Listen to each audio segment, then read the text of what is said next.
Mais le Seigneur ne manqua pas de payer en retour son serviteur très fidèle. C'est justement dans la souffrance qu'il lui a concédé la grâce la plus grande, celle d'expier avec ses souffrances corporelles les fautes de ce siècle.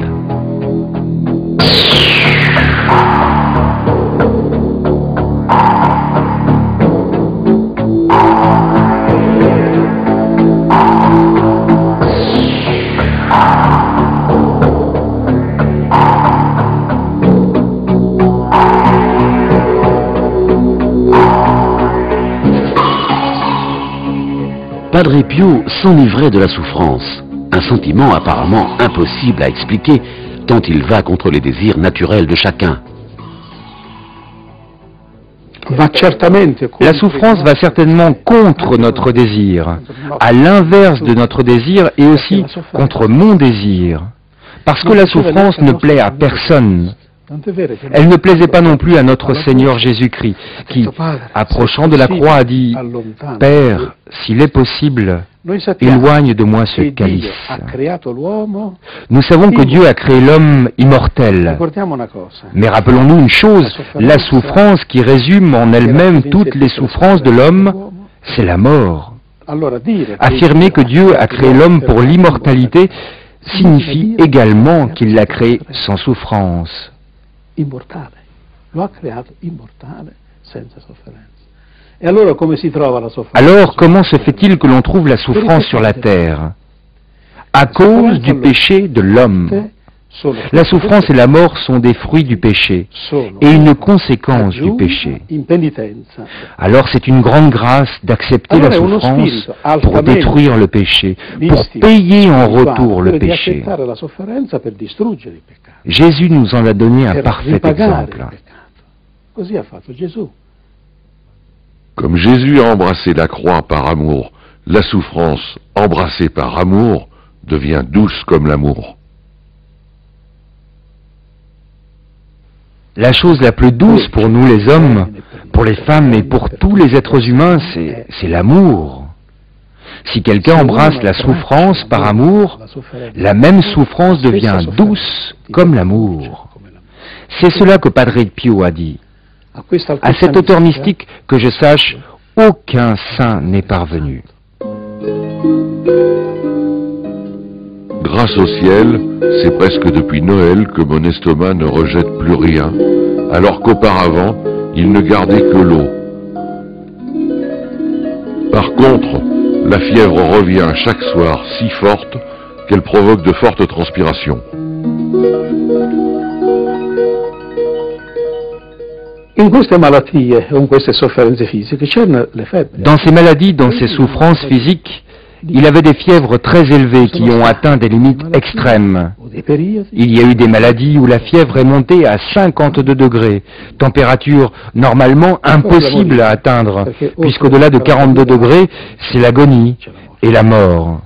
Ces fièvres aussi élevées, 45, 48, 52 degrés, s'abaissaient soudainement, et Padre Pio redevenait normal comme auparavant. C'était donc des fièvres qui venaient d'en haut, des fièvres mystérieuses que humainement nous ne pouvons pas expliquer et que les médecins ne se sont jamais expliquées, surtout quand le thermomètre qui servait à mesurer la température du padre éclatait. Au milieu de la paume de mes mains est apparu un peu de rouge, presque aussi grand qu'une pièce d'1 centime, accompagné d'une forte douleur aiguë. Dans la longue histoire de la stigmatisation de Padre Pio, il faut distinguer 2 périodes. La période de ce que l'on appelle les stigmates invisibles et la période de ce que l'on appelle les stigmates visibles.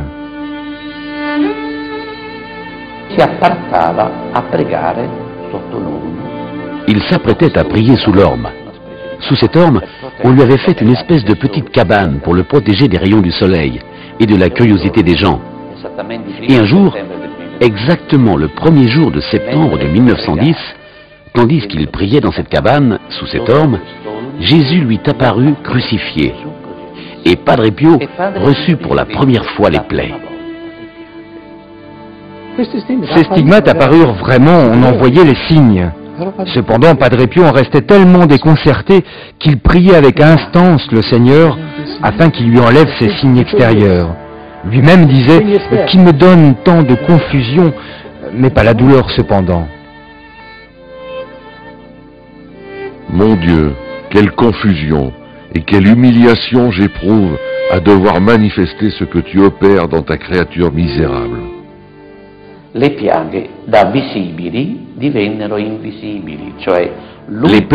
de visibles devinrent invisibles, c'est-à-dire qu'il continua à souffrir régulièrement. Mais extérieurement, personne ne voyait rien. Il nous a confié que les plaies redevenaient visibles du jeudi soir au samedi matin, c'est-à-dire tout le vendredi du jour de la Passion. Cet état dura tout le temps qu'il demeura à Pietrelcina. Je confessais le soir du 5 lorsque soudain, je fus effrayé par un personnage céleste qui se tenait devant moi. Il tenait à la main une espèce d'outil semblable à une longue lame de fer, à la pointe très effilée, d'où semblait partir du feu.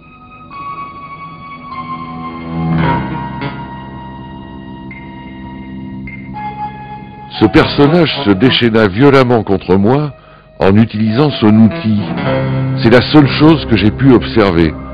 Je poussai un gémissement, je me sentis mourir. Ce martyre dura sans interruption jusqu'au matin du 7. Depuis ce jour, je suis blessé à mort.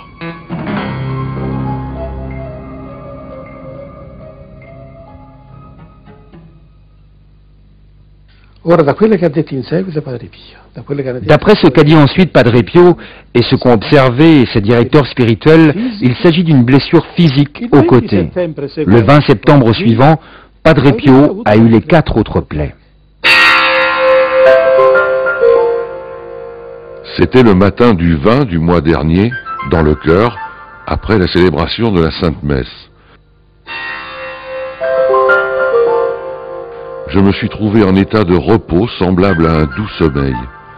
Tous mes sens, intérieurs et extérieurs, ainsi que les facultés de l'âme, se sont trouvés dans ce repos indescriptible.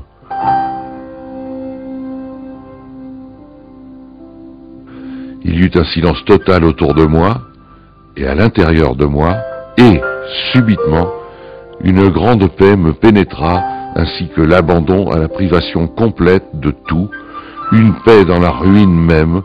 Tout cela arriva en un instant. Dans le même moment, je vis devant moi un mystérieux personnage, semblable à celui que j'avais vu le soir du 5 août, mais du sang jaillissait de ses mains, de ses pieds et de son côté. Sa vue me fit peur. Je me sentis mourir, et je serais mort si le Seigneur n'était pas intervenu pour soutenir mon cœur que je sentais battre dans ma poitrine.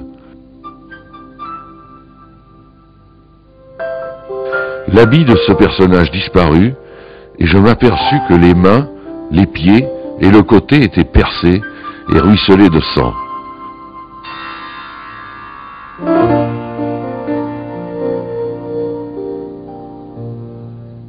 Imaginez la crainte que j'ai expérimentée alors et que je suis en train d'expérimenter continuellement tous les jours.